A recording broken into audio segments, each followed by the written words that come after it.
Ako pala si Kuya Omar. Ito ako sa South Korea. Nagtatrabaho bilang factory worker. Ngayon, wala kaming trabaho ngayong Saturday. Kaya sinabihan ko yung kasama ko na pupunta kami gumala. Papunta sa Lighthouse Tower. Kaso, eto, naplatan siya. Pero eto, gumawa kami ng paraan para maayos ito. Ngayon pa kami susuko kasi malapit na kami sa papuntahan namin na Lighthouse Tower. Kaya sa pag-a-apply dito, huwag kayong susuko. Kung alam nyo na nasa gitnaan kayo, kaya tuloy lang ang iyong pangarap na makapag-work dito sa South Korea. By the way, naayos na namin ang naplatan na bike niya. Kaya eto, malapit na kami dito sa Lighthouse Tower. At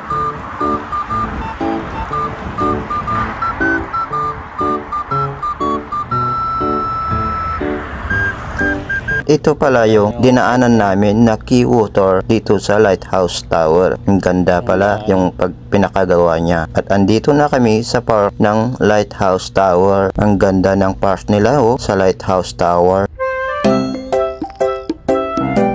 At ito na nga, nagpakain ako ng mga ibon. At ito na nga, may lumapit na bata at binigyan ko siya. Wow, sana all. Ito pala yung part na masarap magpakain ng sigal na may kasabang bata. Pagkatapos ng aming papakain ng sigal,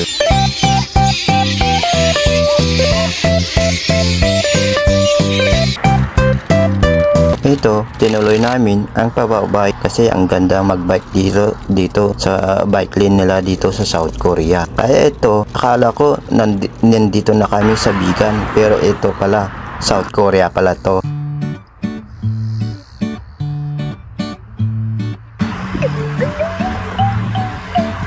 At ito, may nakita akong 7 km na pala ay malapit na kami sa heaven sa South Korea.